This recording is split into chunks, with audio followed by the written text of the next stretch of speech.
Hi, boys and girls. Today in math, we are going to continue with solving multi-step math problems.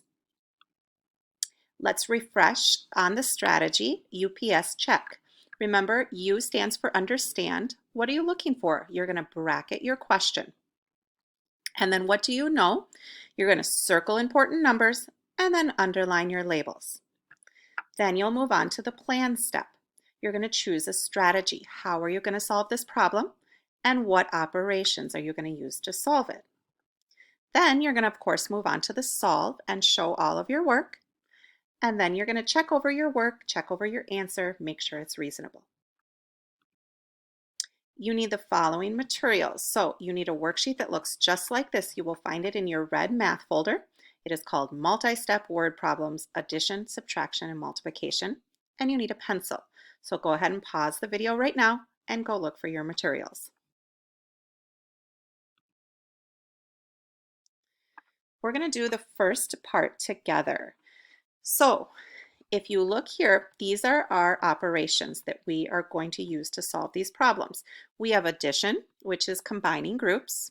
We have subtraction, which is taking some out of an existing group or finding the difference. And we have multiplication, which is repeated groups of the same amount. So it says use the definitions above to help identify the two operations in each word problem.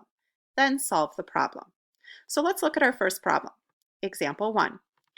Phoebe read 16 pages per day for 14 days. On the next day, she read 25 pages. How many pages did Phoebe read in all? So I can see my final question. I'm going to put a bracket around. How many pages did Phoebe read in all? That's my ultimate goal to find out. Now I'm going to look back at what do I already know. I know that she read 16 pages, so I'm going to circle the 16 and underline the pages for 14 days. I'm going to circle the 14 and underline days. On the next day, she read 25 pages, so I'm going to circle that as well and underline pages. So when I think about the operations that I'm going to use, I have to use multiplication first because I have to know that she read 16 pages for 14 days. So that's repeated groups. And then I am going to add another group on, 25 pages she read on the next day. So on my numbers 1 and 2, you're going to write first we're going to do multiplication and then we're going to do addition. So go ahead and pause the video and give yourself a second to write these answers down. Now we're going to show our work for this problem. So we know that we want to do multiplication and we want to multiply 16 times 14. And I think one of the best ways for me to do this efficiently is probably to do a ratio table, because I know that 1 times 16 is 16. I'll draw out my table here. And then I know if I double my 16, 2 times 16 is 32. And then if I double that, 4 times 16 would be 32 plus 32 would be 64. So I know that if I'm going to break apart this 14 right here into 10 plus 4, I already have the 4 part down. 4 times 16 is 64. So then I can use my basic facts and I can do 16 times 10. So 16 times 1 is 16. And then because I'm working with a 10 here, I have to add my 0 onto the end, so 160. So I know in order to get 16 times 14, I would have to combine these two together. So let's do 160 plus 64. So if I combine those together, do a little problem on the side. I want you to show all of your work. 0 plus 4 is 4. 6 plus 6 is 12, and I'm going to carry the 1. And 1 plus 1 is 2. Okay, so I know that in those 14 days she read 224 pages. Now I need to add on the 25 pages because this is a multi-step problem. So 224 plus the 25 extra pages. So go ahead and do your work on the side. Okay, 4 plus 5 is 9. 2 plus 2 is 4, and 2 plus 0 is 2. So she read a total of 249 pages. And I'm going to just do an abbreviation for pages. And then I'm going to circle my final answer here. Okay, if you need to pause the video to finish your work, go ahead and do that.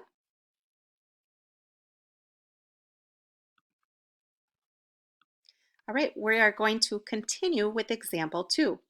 So a theater holds 250 people.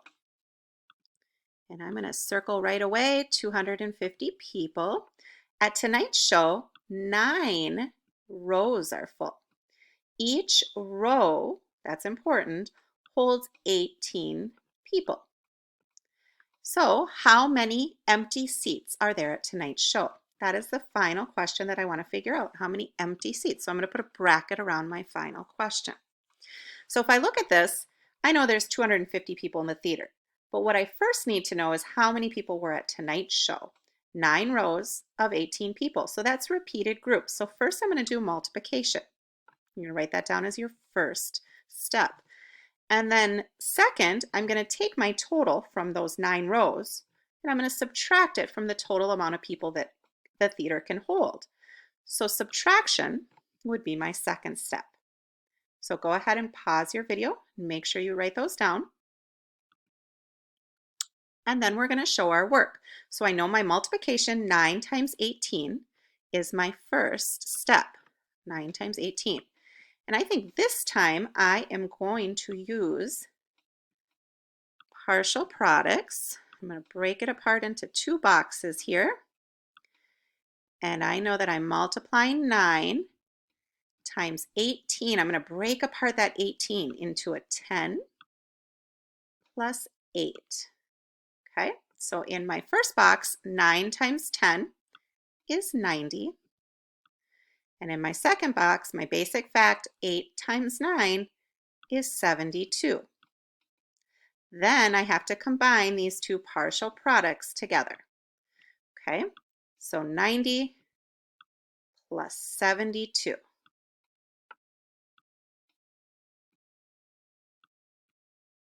Okay, so 2 plus 0 is 2, and 9 plus 7 is 16. So I have 162. Now remember, the theater held 250 people. And at the tonight's show, there was 162. So my second step is to subtract and see how many seats were left at the theater. So 250 minus 162. I cannot do 0 minus 2, so I'm going to borrow from the 5 and make that a 4. I'm going to add those 10 over here to make my 0 a 10. So 10 minus 2 is 8. Now again, I can't do 4 minus 6, so I'm going to borrow from my 2 and make that a 1, and that will make this a 14. So 14 minus 6 is 8, and 1 minus 1 is 0. So I can see that there are 88 seats left in the theater that are empty. Okay, so make sure you add a label and circle your final answer. All right, so boys and girls, we have one more problem left to do together. Example 3. So let's go ahead and read it. There are 450 cars in the parking lot. So I'm going to circle 450, underline cars. 125 cars are silver, and 98 cars are red. So I think that's important here. So let's go ahead and underline and circle. The rest of the cars are blue. How many blue cars are there in the parking lot? So there's my final question. I'm going to bracket that in. How many blue cars are there in the parking lot? So let's think about this. We know the total, kind of like the last problem first. We know there's 450 cars total. We know that 125 are silver and 98 are red. Whatever's left will be blue. So I think first we're going to add the silver and the red cars together. So we're going to start with addition. Then once we get our answer to that, we can subtract that from our total amount of cars and get the cars that are blue. So we're going to do addition and subtraction. So pause your video to write that down. And now we're going to show our work. So if I'm going to start with addition, I'm going to add my silver cars, 125 are silver, and I'm going to add my red cars, 98. So if I add those two together, 5 plus 8 is 13. Carry the 1. 9 plus 1 is 10, plus 2 more is 12. Carry the 1, and 1 plus 1 is 2. So 223 cars. Now remember, there were 450 cars total in that parking lot. And we figured out how many were silver and red, so 223. So we're going to subtract that from our total cars. So write your work. 0 minus 3 we can't do, so we'll borrow a 10 from the 5 and make that a 4. And make this a 10. So 10 minus 3 is 7. 4 minus 2 is 2. And 4 minus 2 is 2. So 227 blue cars is what we have.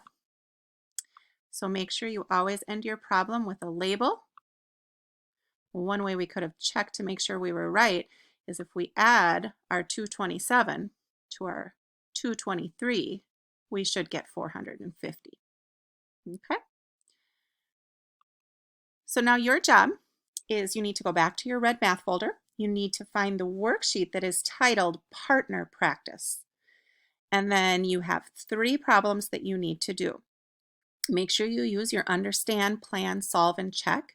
Your teachers will look to see that you are circling your numbers, underlining your labels, and bracketing in your final questions. And then we want to see your work under here. And then when you get your answer, circle that answer, or highlight that answer, make that stand out so we can definitely see your answers. Good luck and work hard.